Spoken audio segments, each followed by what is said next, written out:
In the year 2077, Earth had never been quieter. Wars had ended. Hunger was a memory. Even the weather obeyed humanity's machines. But on a chilly Tuesday night, Dr. Ethan Cole leaned over his desk at the Neptune observation station, frowning at his screen. A blinking red dot pulsed near Neptune's rings, a signal that didn't belong.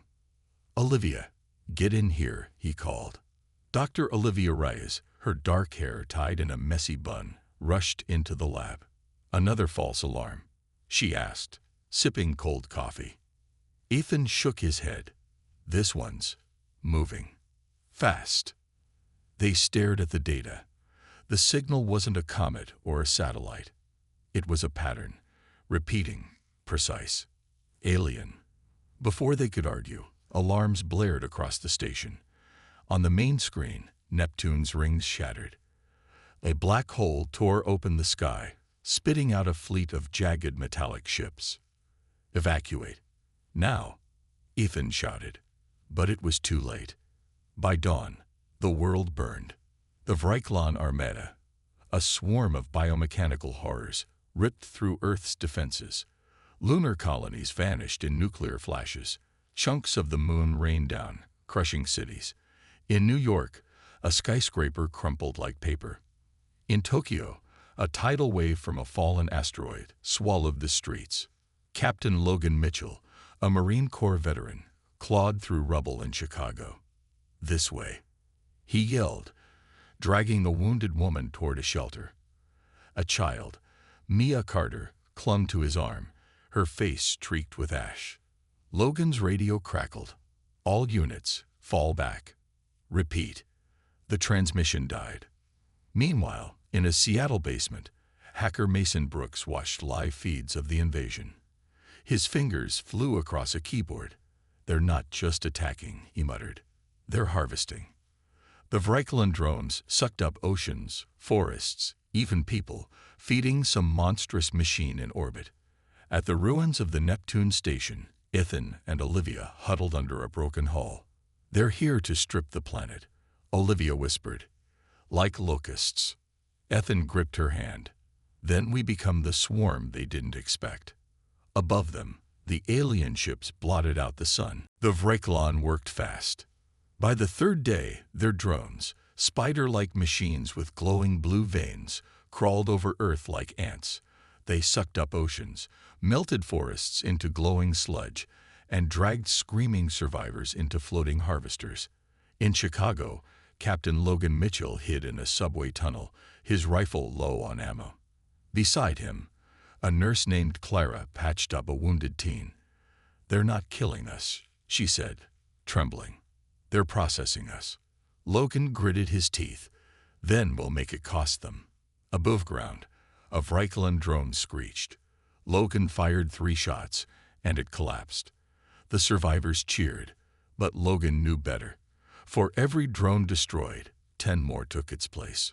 Meanwhile, in a Seattle lab, Dr. Sophie Nguyen stared at a captured alien core.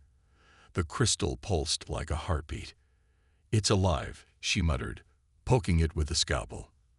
The core reacted, zapping her glove. But not invincible. Her assistant, a nervous grad student, handed her a scanner.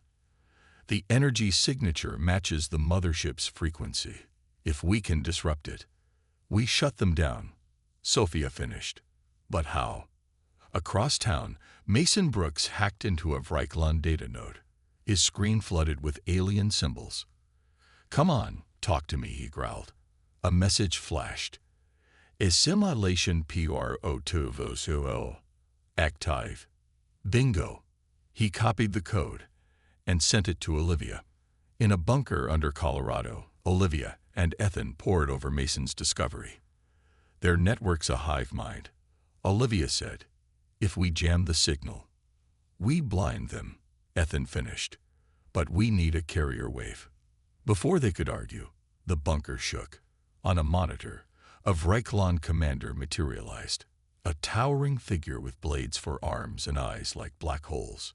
"Surrender," it hissed, voice like grinding metal. "Your resist ANCE US."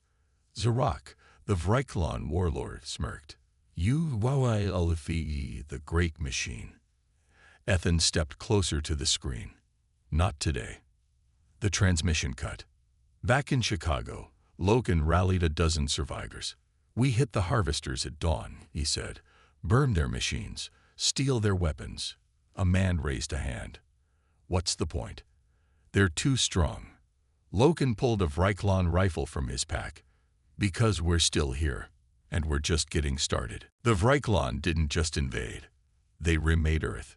By week 2, the sky turned green. A sickly haze from alien terraforming. Crops withered. The air burned lungs. Governments collapsed as leaders vanished or surrendered. Survivors fled to underground bunkers, rationing canned food and stale air.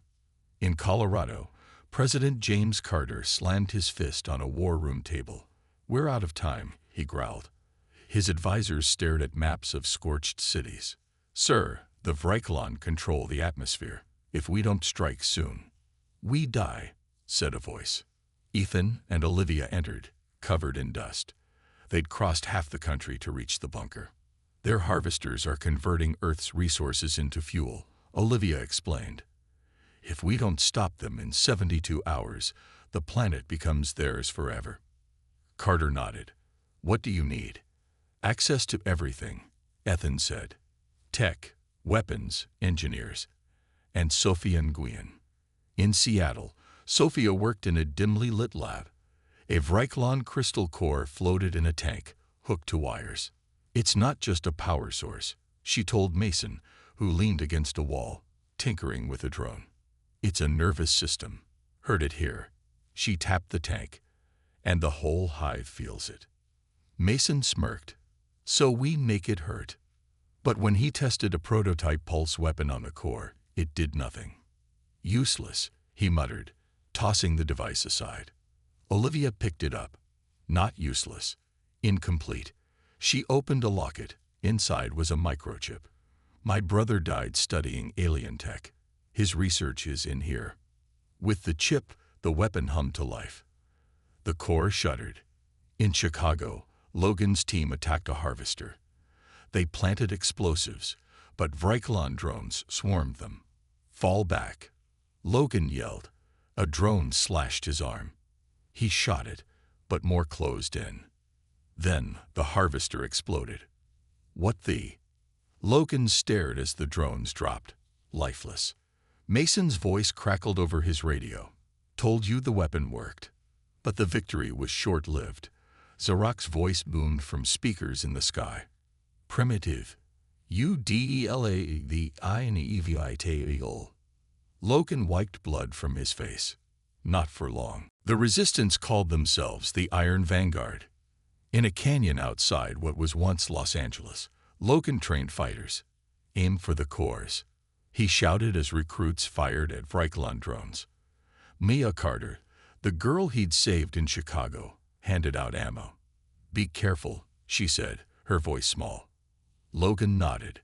He'd promised her father he'd protect her, right before the man died saving their squad. Meanwhile, in a hidden lab, Mason cursed at his prototype pulse rifle. It overheats after one shot, he told Sophia. Useless. Sophia studied the alien crystal. The core's frequency shifts. We need to sync the weapon to its rhythm. She glanced at Olivia's locket chip. Your brother's code. It's incomplete. But maybe we don't need perfection. Just enough. Ethan burst in, holding a map. Zarok's building a super harvester in the Rockies. If it goes online, we lose North America. Then we hit it hard, Logan said, appearing in the doorway. With every fighter we've got. Ethan shook his head. Too risky. We need to wait. Wait. People are dying now. Logan stepped closer. You want to hide in labs. Fine. But I'm taking the fight to them. Olivia stepped between them. Both of you, stop. Arguing won't save anyone. She turned to Sophia. Can the weapon be fixed? Sophia nodded. If we stabilize the pulse frequency. But it'll take time. Time we don't have, Logan snapped. That night, Zarok's hologram appeared over the canyon. Pathetic, she boomed. Your struggle and the uses me. Surrender. And I will grant you a painless end. Mason glared. She's lying. They'll just harvest us anyway. Olivia sat at a workstation. Then let's make sure she regrets underestimating us. She combined her brother's code with Sophia's research. The prototype rifle hummed, stable. Logan smirked. Looks like we're fighting tonight. The attack on the super harvester was chaos. Logan led 30 Iron Vanguard fighters through a storm of alien drones. The pulse rifles worked. Sort of. Each shot fried a drone's core, but the weapons overheated after 3 blasts. Fall back, Mason yelled, yanking a smoking rifle from a recruit. I told you it wasn't ready. Mia darted between cover, handing out coolant packs. Keep moving, she shouted, her voice steady despite the terror in her eyes. Ethan and Olivia watched from a ridge, tracking the battle on tablets. The harvester's shield is weakening, Olivia said. One more volley. A Vryklan cruiser descended, spraying acid. Ethan tackled Olivia into a trench. Stay down, he barked. Then Zarak appeared. Not a hologram this time. A war form, a towering biomechanical monster with blades for limbs and a mouth full of spinning teeth. You dare attack my nest, she roared, crushing a fighter underfoot. Logan fired his rifle. The pulse hit her chest, staggering her. Aim for the joints, he yelled. They're weaker. Zarak lashed out, slicing Mason's rifle in half. He stumbled back, bleeding, but Sophia tackled him behind a rock. Fix the weapon, she hissed. I'll cover you. Sophia's drone zipped into the air, distracting Zarak. The warlord swatted it down, but the delay gave Mason time. He ripped wires from his broken rifle and jury-rigged a single unstable pulse. Logan, catch. Logan caught the device. What does it do? Either blows her up or blows us up. Your call. Zarak charged. Logan threw the pulse. It exploded in her face, melting her armor. She shrieked, retreating into the sky. A harvester collapsed, its shield dead. But the victory was bitter. 12 fighters lay dead. Mia bandaged a boy's leg, tears mixing with soot. We're still losing, she whispered. Ethan knelt beside her. No, we just learned how to fight. Zarak's voice echoed across the battlefield. You think this is war. This is a game, and you will lose. Mason grinned, blood on his teeth. She's scared. Olivia nodded, which means we're finally hitting her where it hurts. Zarak's revenge came at dawn. A shimmering silver shield slammed over Earth, sealing survivors underground. Crops withered in the trapped heat. Water supplies dwindled. In the ruins of Denver, Mia clutched her father's dog tags, the last thing he'd given her before dying in the harvester attack. We're trapped, she whispered. Sophia worked furiously in the lab. The shield's tied to the orbital hub, she told Olivia. If we can upload the virus there, it'll collapse. But the hub's in space, Logan said, and Zarak's got it locked down. Ethan stepped forward. I'll go. Olivia grabbed his arm. You're not a soldier. I'm the only one who understands the tech, he said. And I'm expendable. Mason slammed a wrench on a table. No one's expendable. We retrofit a Vryklan fighter. I'll fly cover. Logan shook his head. Too risky. The shield fries human tech. Not if we tweak the frequency. Sophia said. Use the pulse rifle's code. It'll mask our signal. They worked for hours. Mason gutted a stolen fighter, welding human weapons to its frame. Sophia loaded the virus into a data core. Olivia prepped Ethan's suit, her hands trembling. Mia appeared in the doorway. Take me with you. No, Logan said sharply. You stay. Protect the others. Ethan hugged her. Your dad saved me. I'll make it count. As the fighter launched, Zarak's voice boomed. Foolish. UKNNOTHIDE from the great machine. The fighter pierced the shield, alarms blaring. Ethan stared at Earth's dying surface. Let's end this. The orbital hub was a labyrinth of glowing pipes and pulsing cores. Ethan floated through zero gravity, his suit's thrusters whispering. I'm in, he radioed. Mason's voice crackled. Copy. Virus is armed. Just plug it in, and don't die. Ethan smirked. No promises. He drifted past alien drones, their blue veins dimmed by the shield's power drain. The virus would overload the system, but first, he had to reach the central core. A door hissed open. Zeruk waited, her war form sleeker now, blades gleaming. You show the AAVSTYEVAN did dirt, she snarled. Ethan fired his pulse rifle. She dodged, slashing. He spun, the blade grazing his arm. Mason. Now. The fighter crashed through a wall, blasting Zeruk with plasma. Go, Mason yelled. Ethan sprinted. The core loomed, a towering crystal web humming with stolen Earth energy. He slammed the data drive into a port. Uploading, 25%.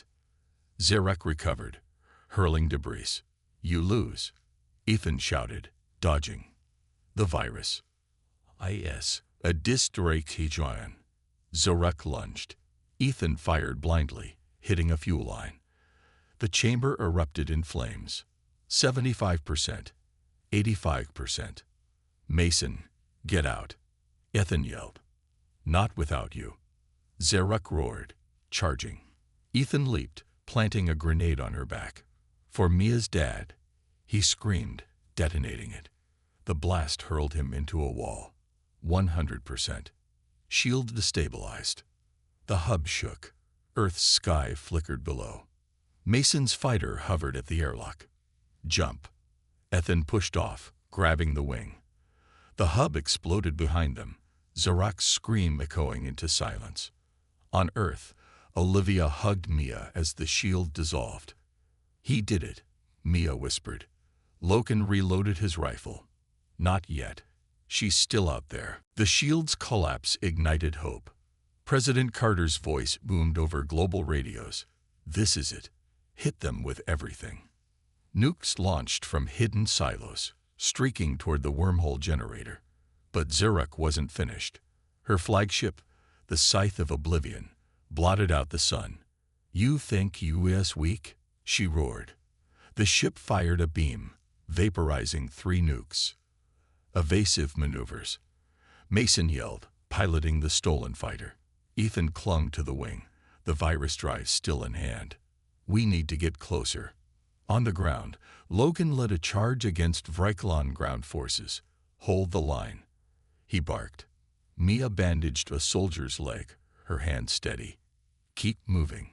Sophia and Olivia worked in the bunker, rerouting the virus to cripple Zeruk's drones. Frequency sensed, Sophia said. Drones are dropping. But Zeruk adapted. Your virus, it is a toy, she spat. The flagship charged another beam, aimed at the remaining nukes. Mason, now. Ethan shouted.